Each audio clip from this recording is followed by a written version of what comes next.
pagi, selamat siang, selamat sore, selamat malam. Hari ini aku kalem ya, karena kedatangan tamu yang tidak pernah abal-abal, yang luar biasa selalu di podcastnya Politeknik Negeri Cilacap. Kali ini kita kedatangan tamu dari sebuah instansi di pemerintah Kabupaten Cilacap. Gak usah lama-lama deh Bu, aku pengen tahu sih sebenarnya podcastnya hari ini temanya apa. Temanya adalah treneng. Silahkan, ini tamu luar biasa dari Dinas Lingkungan Hidup. Silahkan memperkenalkan diri Pak. Selamat pagi Mbak Kiki dan Bapak Ibu, teman-teman semua. Selamat pagi. Perkenalkan, saya Dias Prihantoro, Kepala Bidang Pengendalian Pencemaran dan Kerusakan Lingkungan Hidup pada DLH Kabupaten Cilacap. Oke. Jadi Pak Dias itu Kepala Bidang Pencegahan Pengendalian Pencemaran dan Kerusakan Lingkungan Hidup. Matching banget dong sama prodi yang ada di kita. Prodi kita D4 Teknik Pengendalian Pencemaran Lingkungan. Berarti kalau lulusan kita sebenarnya harus jadi kabit seperti ini ya Pak? Enggak ya. Tapi emang kita salah satunya hari ini temanya adalah mengenai lingkungan. Jadi kita sebagai, kan memang lingkungan itu sekarang udah mulai ini ya Pak, sudah mulai memprihatinkan mungkin ya. Kita juga sudah banyak kerusakan-kerusakan di lingkungan. Kalau ibaratnya tuh bumi itu udah menangis gitu ya Pak. Ya, seberapa parah sih Pak sebenarnya lingkungan yang sedang bumi yang kita ini tempat ini parahnya seperti apa Pak? Jadi memang kerusakan lingkungan akhir-akhir ini, apalagi akibat aktivitas manusia. Pembangunan. Itu memang semakin memprihatinkan. Betul. Apalagi diperparah dengan perubahan iklim. Nah, ini perubahan iklim memang sudah tidak bisa dielak lagi ya, memang itu sebuah perubahan iklim. Iya. Perubahan iklim itu dulu sifatnya alami. Iya. Iya, cuman akhir-akhir ini terutama setelah abad 19, perubahan iklim itu sangat dipengaruhi oleh manusia. Betul. Saya dulu ngerasa kalau bulannya ber itu hujan. Sekarang nggak mesti ya, kalau Oktober, November, Desember itu salah satu perubahan iklim berarti itu Pak. Salah satu dampak perubahan iklim. Dan kayak petani itu susah banget untuk menentukan besok panen kayak udannya apa orang gitu, nggak susah ya Pak ya. Salah satu perubahan yang iklim tidak menentu. Kemudian iklim yang bergeser, salah satu dampak perubahan iklim. Iya, Dinas Lingkungan Hidup ini dalam sebuah instansi pemerintah yang memang menaungi itu supaya kerusakan lingkungan itu tidak tambah parah gitu ya Pak. Salah satu tugas pokok fungsi Dinas Lingkungan Hidup Kabupaten Cilacap, salah satunya melaksanakan aksi mitigasi dan adaptasi perubahan iklim. Oh gitu, jadi biar masyarakat tahu bahwa ini loh, seperti ini ada kerusakan dan kamu harus siap seperti apa gitu. Mitigasi itu seperti apa Pak contohnya? Mitigasi itu sederhananya pencegahan. Agar perubahan iklim itu tidak tambah parah. Tidak membawa dampak buruk banget buat masyarakat gitu ya. Mitigasi itu contohnya kita ke masyarakat seperti apa? Melaksanakan energi baru yang terbarukan. Oh iya. Itu kan berarti mengurangi energi fosil. Iya, penggunaan energi fosil supaya tidak mengeruk banget gitu ya, yang sebenarnya tanah itu sebenarnya tidak dikeruk untuk digali gitu, tapi bisa mengurangi dengan energi terbarukan. Seperti mungkin energi surya gitu ya Pak, yang masih bisa dipakai lah sekarang, walaupun mataharinya agak kurang tapi masih bisa digunakan untuk sumber daya alam gitu ya Pak. Terus kemudian juga pengolahan sampah. Oh iya betul. Pengolahan sampah itu kan menimbulkan pencemaran dan khususnya terkait perubahan iklim itu menghasilkan gas metan. Gas metan itu salah satu gas rumah kaca yang menyebabkan perubahan iklim. Oh gitu. Jadi sampah itu bisa menghasilkan gas yang bisa mempengaruhi perubahan iklim. Bisa. Tapi memang kalau masalah sampah itu memang benar-benar menjadi concern banget sih buat masyarakat sekarang.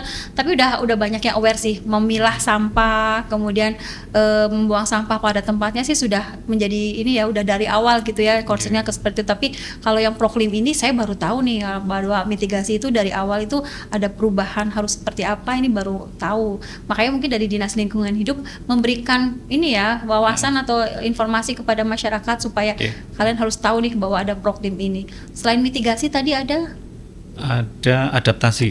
Nah, adaptasi itu supaya adaptasi itu berarti kita menyesuaikan diri karena perubahan iklim kan itu sudah terjadi. Oh iya. Jadi misal kayak penguatan ketahanan pangan, urban farming, jadi menanam di pekarangan rumah masing-masing. Oh iya, yang pakai polybag gitu bisa gitu ya. Oh itu salah satu upaya adaptasi perubahan iklim. Kemudian juga kita itu selaras dengan bencana. Oh, jadi kita harus bencana seperti apa karena kita tidak bisa terhindarkan. Jadi kita harus mengikuti arah bencana kemana gitu ya. Jadi harus selaras dengan bencana. Karena mau nggak mau tetap harus dihadapin ya. Kita harus adaptasi terhadap bencana. Misal kekeringan, tanah longsor, abrasi pantai. Maupun sungai gitu. Itu salah satu contohnya supaya mereka adaptasi itu misalkan dari kekeringan itu seperti apa Pak? Mungkin harus menandung air atau gimana? Kekeringan itu bisa dengan kita itu menandon air hujan. Air hujan ya. Memanen air hujan. Kemudian bisa juga dalam jangka panjang itu upaya rehabilitasi mata air, sumber air. Sumber air itu kadang suka disekaliin karena kita kan memang masih berlimpah banget ya untuk di Cilacap ya Pak. Tapi itu ternyata bisa juga suatu saat akan habis ya, akan kering ya. Karena memang kita tidak aware dengan proklim ini, dengan perubahan iklim ini, karena yang namanya itu pasti akan ada habisnya mungkin. Kemudian apalagi Pak, setelah kekeringan mungkin kita lalu adaptasi bencana. Kalau misalkan ada abrasi pantai, kita harus ngapain? Kalau terkait pantai itu kita bisa menanam vegetasi pelindung pantai. Oh, mangrove. Salah satunya mangrove. Kalau di pantai yang berpasir itu biasanya kayak cemara laut. Cemara laut. Kalau itu sih mahasiswa kita kayaknya sudah sering banget ya diajakin sama Dinas Lingkungan Hidup untuk menanam itu. Dan itu pun benih-benihnya, bibit-bibitnya bisa dapat dari Dinas Lingkungan Hidup atau mungkin kalau ada kegiatan itu bisa ya? Biasanya kita juga bekerja sama dengan perusahaan, dengan instansi lain, misal cabang dinas kehutanan atau BPDAS, itu biasanya yang menyediakan bibit-bibit. Iya. Karena pengaruh banget sih abrasi laut itu yang dinamakan bencana itu kalau memang sudah ada mangrove-nya insya Allah tidak akan melebar gitu ya, jadi tidak akan meluas. Itu pun jadi nelayan-nelayan masih bisa mendapatkan mata pencaharian di situ. Kalau terkikis mungkin ngaruh banget ya Pak kalau kayak gitu. Kalau kurang vegetasi pelindung pantai, kemudian mangrove-nya rusak atau berkurang, itu memang banyak hal-hal negatif seperti abrasi, kemudian juga ekosistem pantai terganggu. Kayak ekosistem mangrove itu kan ada ikannya, banyak manfaatnya. Itu tempat pemijahan ikan, tempat berlindung dan berkembang biak ikan juga. Kepiting, aku suka. Iya, buat kepiting. Jadi salah satu concernnya di Dinas Lingkungan Hidup itu yang memang proklim ini diawali dari mitigasi sama adaptasi ini ya. Kita harus siap bencana. Sejauh mana Pak Dinas Lingkungan Hidup ini sudah memberikan informasi kepada pada masyarakat tentang ada seperti ini kegiatan ini? Terkait informasi mungkin kita balik ke apa itu perubahan iklim mungkin. Iya, coba Pak. Jadi mungkin kalau saya bisa menjelaskan perubahan iklim itu sederhananya perubahan keadaan pola iklim di bumi dikarenakan karena pemanasan global yang dihasilkan oleh gas rumah kaca. Jadi gas-gas rumah kaca ini akibat aktivitas manusia itu ada misal CO2, kendaraan, asap kendaraan, dan metana dan N2O, gitu. Tadi betul salah satunya dihasilkan oleh bahan bakar fosil, kendaraan, mesin-mesin dan sebagainya. Kemudian kalau metana itu ada dari aktivitas pertanian. Peternakan, kemudian pembuangan sampah. Itu membuat gas bumi kita menjadi panas ya? Gas-gas itu menyebabkan sinar matahari itu terperangkap di bumi. Pantesan ngerasa panas banget akhir-akhir ini. Jadi suhu global itu rata-rata meningkat. Nah, peningkatan suhu itu menyebabkan perubahan iklim. Perubahan iklim itu ada pergeseran iklim, cuaca yang ekstrim.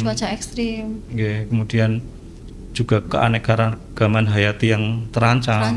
Karena tadi itu suhu bumi meningkat, jadi perubahan cuaca ekstrim itu, kemudian makhluk hidup itu kadang tidak bisa bertahan. Yeah. Akhirnya mereka pada mati atau punah gitu ya. Yeah. Tapi yang tadi Pak Dias bilang, kalau misalkan mereka itu kan yang kayak Proklim itu salah satunya yang memang yang keanekaragaman bencana, terus mereka itu bisa nggak sih Proklim itu mendatangkan sebuah bencana? Dari awal Proklim itu akhirnya mendatangkan bencana? Bisa jadi perubahan iklim. Perubahan iklim itu. Perubahan iklim. Bencananya apa? Perubahan iklim. Yaitu tadi karena pola iklim yang bergeser itu kadang berpengaruh ke pertanian dan peternakan. Peternakan itu kan menyumbang pangan manusia gitu. Jadi kalau itu terganggu, nanti manusia juga mungkin terancam. Iya. Makanya kadang suka ada yang gagal panen itu karena apa? Ternyata ada Proklim ini pengaruh banget ya, karena mereka mungkin yang sawah tak ada hujan atau apa kan tidak bisa memperhitungkan, dengan kata lain. Bingung nih sekarang udah BMKG udah tidak meyakinkan gitu ya. Makanya kita harus bisa mitigasi bencana ini ya, mitigasi dari Proklim ini. Orang tuh suka banyak bilang Proklim. Ternyata baru saya tahu nih Proklim ini apa singkatannya tadi Pak? Proklim itu program kampung iklim. Program kampung iklim. Ini sebenarnya dari sejak kapan Pak ada Proklim ini? Suka denger sih saya, tapi nggak tahu dari kapan. Program kampung iklim itu sudah dicanangkan sejak 2016. Dulu Kementerian Lingkungan Hidup dan Kehutanan mencanangkan Proklim itu dengan tujuan untuk meningkatkan kesadaran masyarakat melalui komunitas-komunitas di tingkat tapak dalam aksi mitigasi dan adaptasi perubahan iklim. Jadi dari 2016 apakah ada dampak itu dari sampai 2024 ini? Ada dampaknya nggak Pak? Program kampung iklim itu kan dasarnya itu di peningkatan komunitas. Sebenarnya aksi adaptasi dan mitigasi perubahan iklim itu kan bermacam-macam. Ada yang lewat struktur, infrastruktur. Cuman kan itu mungkin biayanya mahal. Nah, Kementerian Lingkungan Hidup ini mencanangkan Proklim dengan kearifan lokal. Betul. Jadi meningkatkan adaptasi dan mitigasi perubahan iklim melalui komunitas masyarakat di tingkat tapak. Kesadaran mulai dari diri dulu ya, dari lingkungan sekitar gitu ya. Mungkin dari mereka kalau untuk secara nasional mungkin terlalu berat ya ngumpulin orang gitu. Tapi kalau ini dari Proklim ini dengan lingkungan kampung sekitar. Ada sebenarnya tujuan Proklim itu memang untuk mempunyai komunitas itu, dan memang tujuannya komunitas itu seperti apa Pak? Proklim itu menyasar komunitas tingkat tapak, dari mulai RW, dusun, yang paling besar itu tingkat desa atau kelurahan. Jadi ya tujuannya karena masyarakat itu memang terkait tempat tinggalnya gitu. Jadi dari awal dan paling dekat dulu sesuai mungkin ancaman dan bencana di masing-masing lokasi itu kan kadang berbeda-beda. Jadi harapannya dengan komunitas tingkat tapak itu nanti upaya adaptasi dan mitigasinya juga disesuaikan dengan lingkungan masing-masing. Jadi berbeda dong RW sini sama RW sini, karena kan RW sini dengan perbedaan lingkungan. Mungkin kalau lingkungan pesisir laut dengan lingkungan di daerah luhur mungkin yang di desa-desa itu berbeda. Berbeda. Udah berapa komunitas yang ada di Cilacap Pak, kalau boleh tahu Pak?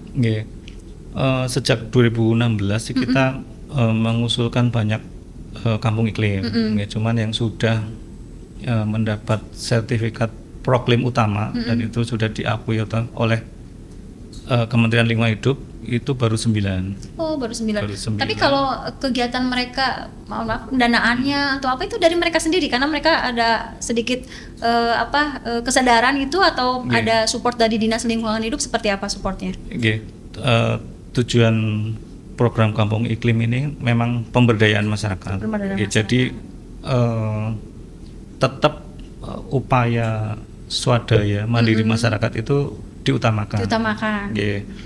Tapi memang dalam adaptasi perubahan iklim itu kan perlu kolaborasi, perlu sinergi dengan pihak luar. Karena kadang masyarakat mungkin terbatas Iya. sumber dayanya. Ya itu kadang ada perusahaan, perguruan tinggi termasuk PNC ya salah satunya membantu program Kampung Iklim. Iya, dalam satu kalau kita sih di apa pengabdian kepada masyarakat. Tapi sebenarnya kalau saya lihat ya dari saya ada beberapa proklim itu, sebenarnya mereka itu walaupun komunitas kecil, sebenarnya mereka bisa memanfaatkan itu untuk hal besar. Kayak contohnya kan kayak mereka bikin hidroponik, terus mereka akhirnya menanam itu, terus juga ada yang mengumpulkan jelantah yang bisa dibuat apa itu aromaterapi dijual gitu. Sabun itu juga salah satu bentuk kegiatan proklim. Bentuk proklim. Kalau gitu. Apa tadi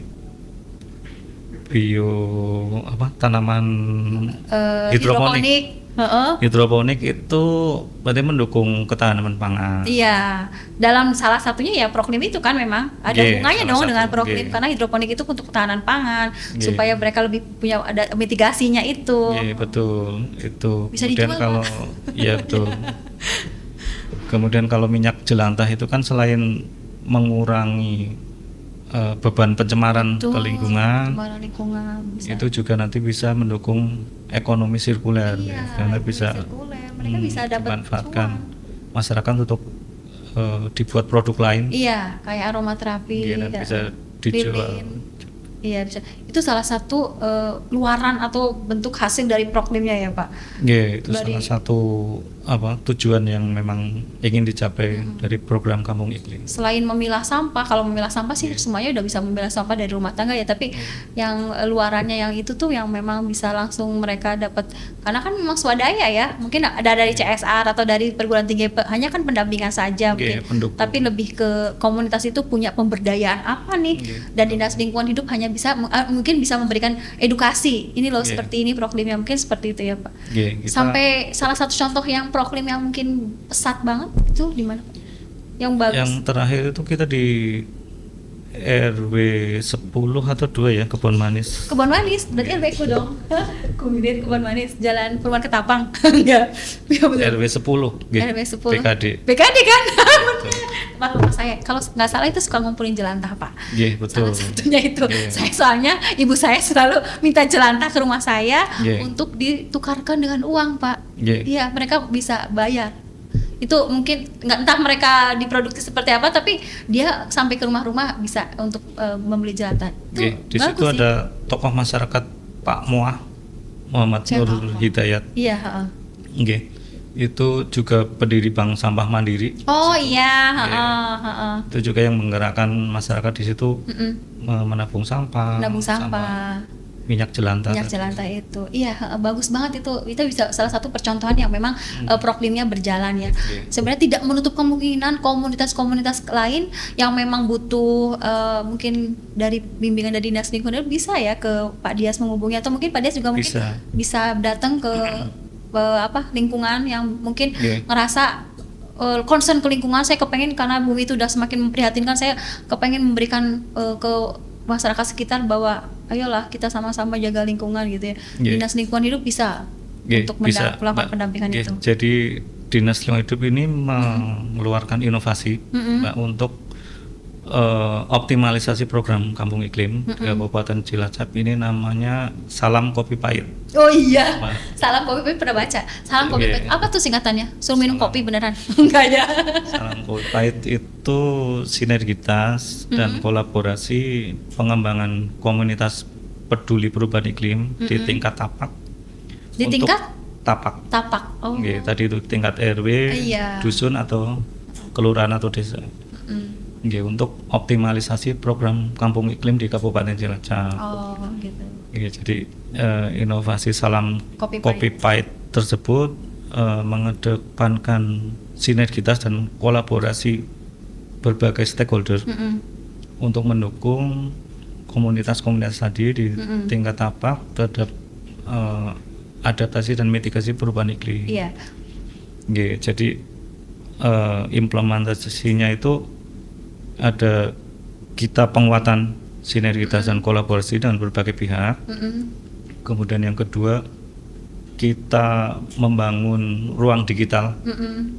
Yaitu kita pakai website Dela, kemudian publikasi IG dan YouTube juga.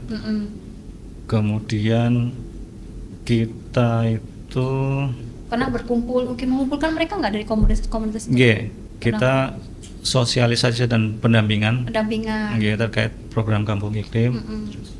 Kemudian kalau jangka pendek dalam 1 bulan ke depan ini Mbak, kita melakukan pendampingan di 3 lokasi calon Kampung Iklim.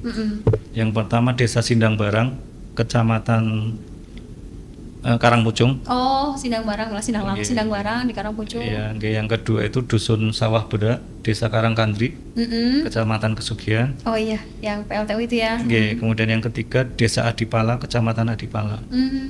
Di sana mereka komunitasnya ini itu salah satu tujuan implementasi Salam Kopi Pahit, karena memang di 3 kecamatan itu belum ada Kampung Iklim. Kemudian kita melihat ada potensi di situ. Ada potensi di situ. Kalau di Sindang Barang itu karena wilayah upland di situ ada pertanian, perkebunan. Juga penanganan lahan kritis. Lahan kritis. Di situ juga ada upaya reboisasi. Kemudian juga ada pengelolaan sampah. Tapi akhirnya mereka masyarakatnya sadar nggak di sana Pak? Kan kadang-kadang kalau masyarakat desa kan agak mungkin gitu ya, maksudnya saya macul kok malah dikongkoni, tapi akhirnya mereka disadarkan oleh DLH gitu. Masyarakat memang bermacam-macam ada yang peduli, ada yang kurang peduli. Tapi di 3 lokasi itu sih kita melihat memang ada pemberdayaan masyarakat, ada kemandirian masyarakat yang memang berkeinginan untuk tadi melaksanakan adaptasi dan mitigasi perubahan iklim. Nah kita tinggal sosialisasi, tinggal mengarahkan. Kemudian kita apa yang bisa jadi potensi di sana. Membangun kolaborasi juga dengan perusahaan maupun perguruan tinggi. Jadi mereka dibantu banget ya. Tidak hanya berjalan sendiri tapi agar lebih selaras, mereka dibantu pendampingan dari perguruan tinggi, akademisi, kemudian dari CSR, mungkin dari industri sekitar. Karena kan tidak hanya menjadi beban masyarakat saja, tetapi industri sekitar pun atau semualah itu harus menjadi menjadi menjadi bagian, menjadi lebih peduli. Karena siapa lagi sih kalau bukan kita yang akan peduli terhadap lingkungan gitu ya Pak. Kalau boleh saya bisa membuat komunitas lingkungan saya nggak Pak? Saya akan menjadi pionir di sana Pak, menjadi orang mitigasi adaptasi buat Proklim ini ya. Tapi ngomong-ngomong apa ya kalau di tempat saya? Tapi bisa sih sebenarnya, mungkin kalau sekarang saya tidak punya gambaran nih, tiba-tiba ada masyarakat ke Dinas Lingkungan Hidup, saya peduli lingkungan Pak, kira-kira kalau di tempat saya itu bisa untuk mendaftarkan sebagai Proklimnya atau dari penunjukan dari Dinas Lingkungan Hidup? Bisa. Proklim itu yang penting ada 3 komponen. Jadi ini karena tadi program KLHK ada usulan yang nanti dapat penghargaan. Namun selain itu juga harapannya kan nanti dengan diusulkan itu masyarakat juga melaksanakan adaptasi dan mitigasi, kemudian lingkungan di situ bisa lebih berdaya. Tapi 3 komponen Proklim itu, yang pertama itu tadi mitigasi sama adaptasi. Dan yang ketiga itu keberlanjutan. Nah ini tadi belum disebutkan ya, baru saya mikirnya mitigasi adaptasi doang, ternyata ada keberlanjutan. Keberlanjutan itu hubungannya dengan kelembagaan di situ. Ada lembaganya, kemudian ada aktivitas masyarakatnya, ada penguatan kapasitas, ada juga kolaborasi dan sinergi dengan pihak eksternal. Berarti kayak komunitas itu tetap harus ada kepengurusan dong ya. Bukan kepengurusan sih, lebih ke siapa sih yang berwenang di situ, supaya lebih enak sih kalau menyampaikan sesuatu hal mungkin ya Pak. Mungkin terus ada pembagian tugas. Dan nanti juga walaupun itu sebenarnya swadaya kan, mereka tuh tidak digaji atau ya memang karena harus peduli kan, siapa lagi kalau bukan kita, tadi bilang kayak gitu ya. Salam Kopi Pahit ya, ngopi juga nggak sih kalau ada Salam Kopi Pahit? Karena namanya sudah Salam Kopi Pahit, berarti ada ngopinya juga dong ya? Itu mungkin saya bisa sampaikan filosofinya. Bisa. Kok namanya Salam Kopi Pahit, kenapa gitu ya? Kita memilih nama judul itu, nama itu karena kan banyak filosofinya ya. Kopi pahit itu kan pahit, Pak. Jujur nggih. Oh ya, jujur. Jujur apa adanya, Mbak. Nggih, kemudian kopi itu sekarang kan bisa jadi media apa ya? Iya, untuk saling koordinasi, kolaborasi. Kalau nggak ngopi ya nggak Nggih, stres sih hari. Itu. Iya, jadi dengan filosofi itu kita harapannya ya, dengan judul Salam Kopi Pahit ini kolaborasi, kemudian sinergi antar stakeholder, antar pemangku kepentingan dalam pelaksanaan program Kampung Iklim ini dapat berjalan dengan baik. Selain tadi ada judulnya itu ya, ada judulnya, ada singkatannya kan tadi Salam Kopi Pahit, ada tulisan Proklim juga itu kan. Sinergitas dan kolaborasi. Sinergitas dan kolaborasi. Pengembangan komunitas peduli perubahan iklim. Pengembangan komunitas peduli iklim. Peduli perubahan iklim, di tingkat tapak. Di tingkat tapak ya, itnya tuh tapak, di tingkat tapak ya. Saya pikir salam kopi pahit, salam orang kesurupan, kan kopi pahit biasanya orang kesurupan yang makan. Tapi itu ternyata ada filosofinya. Salah satu memang bentuk kopi itu untuk merekatkan dari stakeholder atas sampai bawah itu kan harus ada ya kayak media gitu ya. Makanya dikasih nama salam kopi. Ternyata dua filosofi, satu judulnya itu, yang satunya juga memang salah satunya memang ada filosofinya seperti itu. Siapa yang bikin judul itu Pak, kalau boleh tahu? Ya saya, cuman teman-teman di bidang saya sih salam dulu memang tangannya gimana salam kopi pahit gitu. Enggak sih, paling ya kayak gini. Salam kopi pahit gitu. Oh gini salam kopi pahit. Gini kan mangrove ya, kayak gini kayak cangkir kopi. Kayak cangkir kopi ya, salam kopi pahit. Jadi kalau ketika salam kopi pahit itu kita tahu yang bahwa kita peduli pada lingkungan. Intinya seperti itu ya. Tidak hanya kita sebagai gaya-gayaan, tapi memang dari diri kita bahwa kita sedang peduli. Salam kopi pahit. Gitu ya mungkin ya Pak. Nanti closingnya pakai salam kopi pahit gitu ya Pak. Siap. Saya mau nanya lagi, pesan kopi pahit sejauh ini kan pencetusnya Pak Dias nih, udah jalan berapa lama, udah ada ini nggak? Ada feedback? Apa ada kayak ngerasa perubahan? Pimpinan sudah pada dengar kalau salam kopi pahit, sudah datang ke komunitas gitu mungkin gitu seperti itu. Kita mulai akhir Mei kemarin. Kita mulai tahapan-tahapannya, kemudian kita juga sudah berkoordinasi dengan berbagai pihak dari pemerintah Kabupaten Cilacap, beberapa OPD terkait, kemudian ke akademisi, industri, ke Politeknik Negeri Cilacap. Politeknik Negeri Cilacap disebut guys, ya betul. Kemudian juga ke dunia usaha. Kita sudah berkoordinasi ke Indonesia Power, PLTU Adipala, kemudian ke PT S2P, PLTU Karangkandri, kemudian juga ke PT KPI, SBI juga ya, Karangkandri, Cilacap, PT SBI juga sudah. Jadi semua pihak memang kita ajak untuk mendukung program Kampung Iklim di Kabupaten Cilacap. Tapi kayaknya tidak hanya instansi pemerintah aja sih Pak, industri pun sekarang sudah mulai concern lah. Salah satunya memang semua menggaungkan perubahan. Jadi yang tadi itu energi terbarukan, kemudian mereka juga lebih ke CSR-nya pasti untuk mengarah ke lingkungan. Kalau dulu kan CSR mungkin untuk kegiatan-kegiatan kemasyarakatan ya, tapi sekarang kayaknya industri itu lebih CSR-nya lebih ke peduli lingkungan ya.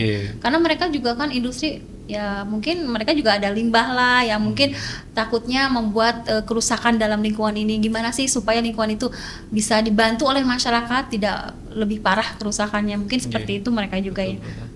Luar biasa sih Dinas Lingkungan Hidup, maksudnya tidak hanya ke masyarakat aja tapi lebih merangkul semuanya dari industri, dari stakeholder yang lainnya.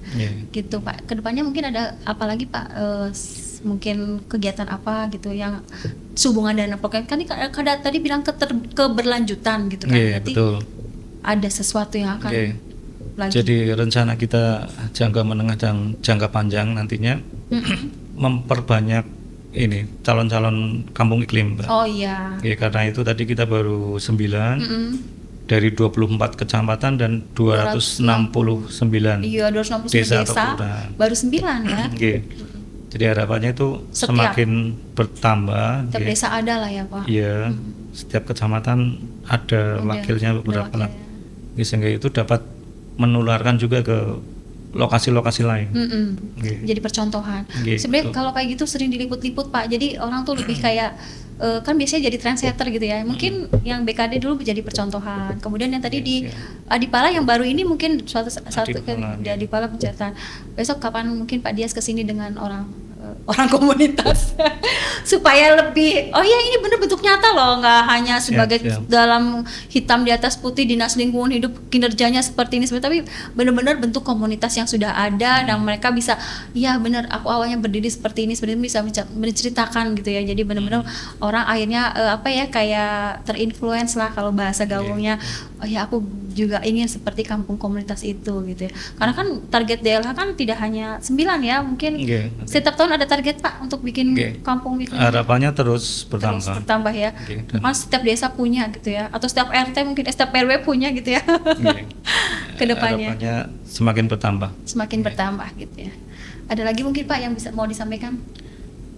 Mungkin itu dalam kesempatan kali ini saya mengucapkan terima kasih kepada Politeknik Negeri Cilacap karena memang telah mensupport kegiatan saya, juga support program Kampung Iklim sebelumnya. Dosennya itu bukan saya, enggak ya. Tapi disampaikan di sini ya. Ya seluruh entitas Politeknik Negeri Cilacap. Mahasiswanya juga ya, anak-anak TPPL kami seling terlibat dalam penanaman pohon dan lain-lain. Jadi kerjasama dan bantuan yang sebelumnya sudah, harapannya nanti semakin bertambah di masa yang akan datang. Kita pokoknya harus tetap erat Pak, Dinas Lingkungan Hidup dengan Politeknik. Pokoknya nanti mahasiswa ataupun dosen tetap bisa karena mereka adalah salah satu bentuk pengabdian kepada masyarakat, pasti tidak akan lepas dalam hal lingkungan ini. Dan prodi kita ada teknik pengendalian pencemaran lingkungan loh Pak. Memang salah satu concernnya memang di situ. Gitu. Ada lagi Pak mungkin? Ya pokoknya tetap inilah berkesinambungan dengan kita ya Pak. Juga dengan masyarakat mungkin gak usah takut, mungkin kalau memang peduli terhadap lingkungan dan memang ingin menciptakan komunitas, silakan mungkin butuh pendampingan ke Dinas Lingkungan Hidup mungkin ya. Biasanya kalau orang-orang itu kan harus ada yang jadi pionirnya dulu, harus ada yang berani speak up, bergerak dulu. Nah itu nanti mungkin teman-temannya bisa ngikutin. Biasanya seperti itu. Tidak perlu diuprak-uprak lah, kesadaran dari diri sendiri. Habis ini saya akan langsung ke Pak Dias untuk menanyakan seperti apa sih Pak bikin komunitas. Waduh, kayak ada lagi Pak Dias yang mau disampaikan mungkin? Mungkin pada seluruh masyarakat Kabupaten Cilacap, Pak. Jadi DLH Cilacap sudah melaksanakan peningkatan atau optimalisasi program Kampung Iklim. Jadi saya mohon dukungan. Jadi selain komunitas tadi itu RW atau desa atau dusun atau kelurahan, namun masing-masing individu dari kita masyarakat Kabupaten Cilacap itu memang harus tetap menjaga kelestarian lingkungan. Jadi dengan masing-masing individu itu dapat melaksanakan mungkin gaya hidup yang tidak merusak lingkungan, ramah lingkungan, nantinya juga itu sangat berperan atau berkontribusi terhadap upaya-upaya penanggulangan perubahan iklim. Jadi supaya bumi kita ini tidak semakin rusak, kemudian dapat kita tinggali dengan nyaman dan dapat kita wariskan kepada anak cucu kita semua. Itu yang penting banget, bahwa kita dari diri harus sadar bahwa keberlangsungan lingkungan itu menjadi tanggung jawab kita gitu ya. Itu menjadi tanggung jawab kita untuk keberlangsungan sampai anak cucu kita. Terima kasih Pak Dias hari ini sudah memberikan kepada Sivitas Akademika Politeknik Cilacap atau pada umumnya masyarakat Kabupaten Cilacap semua tentang adanya proklim ini yang memang orang mungkin sudah banyak dengar tapi tidak tahu detailnya seperti apa. Ternyata bagus banget ya. Ada yang tadi harus dari mitigasi, adaptasi, keberlangsungan itu yang memang harus kita semua merangkul dari atas sampai bawah gitu ya Pak. Dan satu lagi tadi ada salam kopi pahit, itu yang memang program yang luar biasa. Semoga kedepannya banyak-banyak menjadi proklimnya yang ada di Politeknik di Cilacap, kemudian Dinas Lingkungan Hidup juga lebih ya merangkullah masyarakat supaya kita tidak hanya menjadi tugasnya Dinas Lingkungan Hidup aja yang namanya bersih-bersih sampah, tapi kita juga semua bisa menjadi tugas tanggung jawab kita. Terima kasih Pak Dias datang ke podcastnya Politeknik Negeri Cilacap. Semoga next ya, saya beneran datang sama komunitas yang tadi Bapak ceritain, ada yang dari Pala, Karangpucung atau salah satu lah Pak. Saya pengen benar-benar ada butik nyata mereka di sini loh, komunitasnya tidak hanya dalam sebuah cerita gitu ya, mereka bisa sampaikan ke sini seperti apa awal berdirinya mereka gitu ya. Untuk waktunya mungkin terima kasih Pak Dias. Besok saya tunggu janjinya. Oke. Salam Kopi Pahit gimana Pak? Salam Kopi Pahit. Terima kasih semua sudah stay tune di podcastnya Politeknik Negeri Cilacap. Bye. Selamat pagi, selamat siang, selamat sore, selamat malam. Stay tune terus ya di Politeknik Negeri Cilacap dengan bintang tamu yang berbeda. Terima kasih Pak Dias. Oke. Terima kasih sama-sama.